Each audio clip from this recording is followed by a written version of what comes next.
Continuando nesse mesmo assunto, a gente tem uma pergunta feita para a gente pelo nosso Instagram, que a pergunta é o seguinte: você acredita que o cristianismo tem impactado o curso da história da humanidade? Se sim, justifique sua resposta com fatos ou acontecimentos. Com certeza absoluta. Todos esses Exemplos, né? eles entram dentro dessa pergunta. O cristianismo, ele dita muita coisa na humanidade. Quando a gente fala dessa questão da moral, a gente sempre pensa do lado ruim, né? Aquela coisa impositiva de um pai carrasco que está dizendo, faça isso. Por que eu tenho que fazer? Faça porque eu estou mandando. Um Deus ditador. É um Deus ditador. Mas, na verdade, não é. O cristianismo fala de lealdade, o cristianismo fala de honestidade. O verdadeiro cristianismo. Fala de ser verdadeiro. Por exemplo, até hoje, nos tribunais, eu espero que isso não acabe, quando você vai lá testemunhar no júri, você coloca a mão em cima da Bíblia. Por quê? Porque ela é sagrada, ela apresenta princípios de honestidade e de verdade, e você promete que você vai falar a verdade. E aí a gente não precisa nem entrar em muitos exemplos nessa questão do benefício, porque as sociedades são melhoradas quando o cristianismo ele está presente. Por exemplo, cristianismo católico, ele tem um princípio diferente, porque ele trata de uma questão de elitização religiosa. Por exemplo, até alguns séculos atrás, décadas atrás, as missas eram rezadas e realizadas em latim. Por quê? Porque eles entendiam que o conhecimento bíblico, espiritual, era pertinente apenas a alguns. Inclusive, existem algumas falas de papas católicos do passado que diziam o seguinte: no que a caneta de um trabalhador vai ajudar ele a carpir as suas lavouras? O cidadão comum não precisa de alfabetização, não precisa de instrução, ele precisa trabalhar. Essa instrução, essa orientação espiritual e de conhecimento fica a cargo dos sacerdotes. E aí você percebe, por exemplo, e aí faz uma pesquisa básica, em todos os países colonizados por esse sistema católico, os países latinos, que os espanhóis dominaram, que os portugueses dominaram, são países hoje de terceiro mundo. Por quê? Porque tinha essa questão de que o conhecimento fica a cabo dos padres, fica a cabo dos sacerdotes, dos clérigos. Nós ensinamos vocês não precisam nem saber o que a gente está fazendo aqui na missa. Era um método de controle, né? Eu tenho conhecimento, então tudo que eu disser para você vai acreditar no que eu estou falando, né? E foi uma das pautas de Lutero, para romper. Perfeito. Já vou falar sobre essa questão de controle, que é algo interessante para a gente entender essas diferenças que nós temos, mas vou pegar esse gancho de Lutero. Lutero vem, e qual que é a briga de Lutero? Primeiro, ele não quer fundar uma outra igreja, ele quer reformar a Igreja Católica. Ele manda uma carta para o Papa e ele fala, olha só, para mim a Bíblia está me mostrando que a salvação é pela fé. Esse negócio de comprar terreno no céu, pagar indulgência, comprar um frasquinho com o leite do seio de Maria, não vai me ajudar em nada na salvação. E, infelizmente, temos isso ainda até em igrejas cristãs protestantes, né? Que Lutero deve se remoer se revolver no túmulo. que eu fiz. Só que o protestantismo, ele dá acesso não só à escritura, mas à cultura também para as pessoas. Lutero, o maior legado de Lutero não é nem as teses que ele prega no castelo de Wittenberg e a revolução que ele cria na igreja. Ele traduz a Bíblia para o alemão comum daquela época, para que as pessoas comuns tivessem acesso à Bíblia. E aí você pega todos os países de colonização protestante, por exemplo, os Estados Unidos e vários outros. Os Estados Unidos são colônias protestantes que fundam os Estados Unidos. Tem uma cultura melhor. Inclusive, existem historiadores que defendem que se os jesuítas tivessem continuado no Brasil, porque eles foram expulsos por um imperador maluco que tinha em Portugal, o Marquês de Pombal, eles foram expulsos, o Brasil seria um país muito diferente. É porque os jesuítas foram expulsos do Brasil também que a gente vive essa cultura de qualquer jeito, do jeitinho e tal. Então, assim, O cristianismo trabalha a ideia de alfabetização, trabalha a ideia de Da crescimento autonomia das pessoal, pessoas, auxiliar da as pessoas sociedade. nos relacionamentos, trabalhar a questão dos propósitos, o propósito de Deus para a humanidade, que você precisa fazer grandes coisas para testemunhar a respeito de Cristo. Todas as grandes invenções e descobertas da humanidade, as pessoas elas tinham um cunho religioso porque elas acreditam nessa questão de propósito, elas vivem uma questão altruísta. Eu não vou viver por mim mesmo, vou viver para o bem dos outros também, vou trabalhar pelos outros, vou me sacrificar pelos outros. Então, estou citando vários exemplos. Só para fechar essa questão, você falou sobre controle. Hoje, todo o cristianismo mundial, eu poderia, estou sendo simplório, mas eu dividiria em 3 grupos. Existe esse grupo católico, romano, ligado lá à Igreja de Roma, ao Vaticano, que optou por ter uma centralização de poder. Então, eles não permitem formas diferentes.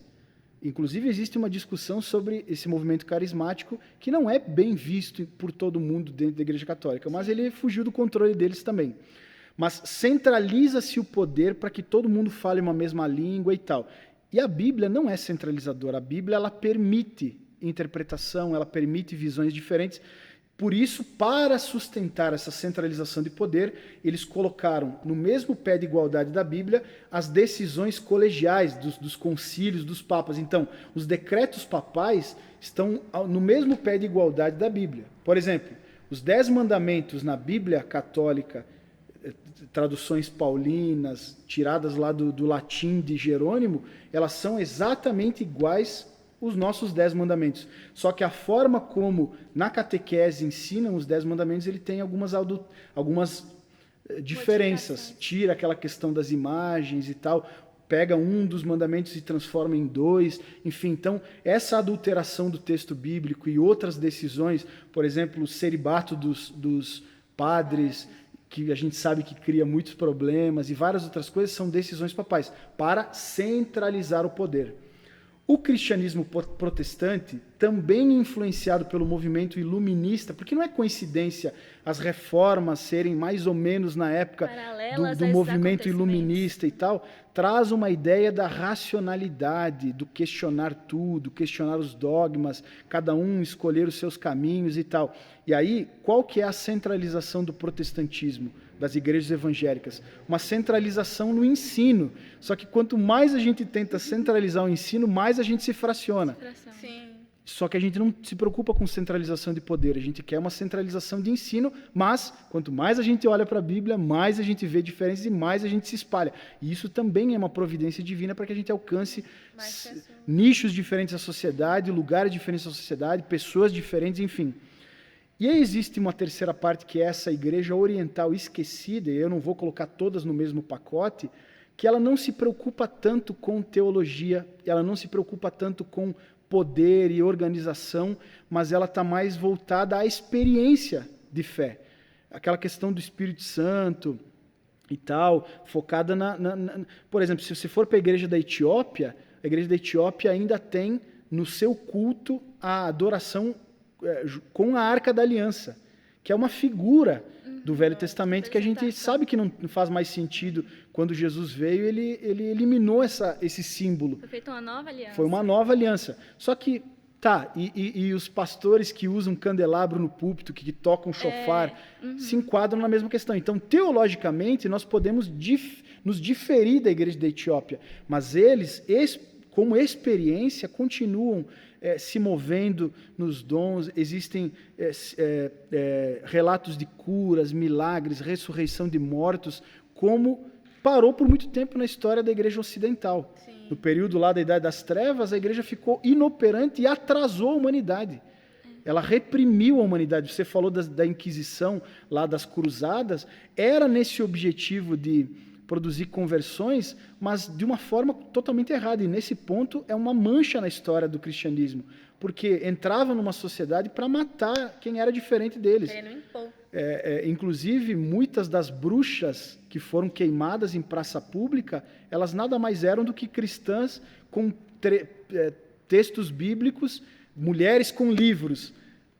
Na verdade, eram protestantes, pessoas que pensavam diferente daquela cúpula. Tinham acesso àquela palavra, àquele conhecimento. E qual era a Via que acusação? alguma coisa estava errada. São bruxas. Questionavam. Então, eles não aceitavam que outras pessoas questionassem o que eles estavam falando. E é diferente da gente? Vamos eliminar. Tem um filme, O Nome da Rosa, um filme do Sean Connery, que morreu ano passado, se não me engano, o cara que fez o Indiana Jones e tal, que O Nome da Rosa é um filme baseado num livro que basicamente é o seguinte: ele era um monge dentro de um monastério e aí alguns monges começaram a aparecer mortos. E aí o filme todo, eu vou dar spoiler, alerta spoiler. Assistam. E eles vão tentar investigar, saber por que os monges estão morrendo, aí eles descobrem que alguns livros que eram proibidos, eles tinham veneno nas páginas, porque você folhava as páginas assim. E dentre esses livros proibidos estava a Bíblia. Então, eu acho que a gente precisa retomar essa questão da experiência, mais do que regras, princípios teológicos, porque a própria teologia faz a gente se degladiar na internet. É calvinista contra arminiano, é pentecostal contra reformado, é um que pensa X, um que batiza criança, outro não batiza criança, um que aceita a tatuagem, o outro acha que a tatuagem é do demônio e tal, e que no fim a gente está brigando por detalhes. Sim. Quando, na essência, todos nós pregamos a Cristo. Querendo ou não, com o passar do tempo, as pessoas perdem as suas raízes, perdem a sua essência. Os cristãos perderam a sua essência porque o tempo faz isso, acaba deteriorando, novas coisas estão sendo incluídas, coisas estão sendo tiradas, e aí vai modificando, como também na questão dos indígenas. Não foi somente a evangelização, mas o tempo também foi modificando as tradições, a cultura dessas pessoas. E assim, a culpa é toda do cristianismo. A gente ouve algumas afirmações que mostra que as pessoas, inclusive, que falam essas coisas, elas não conhecem nem a Bíblia. Porque a gente precisa voltar aos princípios da igreja primitiva e tal, e onde a igreja era unida. Até naquela tua pergunta sobre se há como unir isso. Para mim é uma utopia.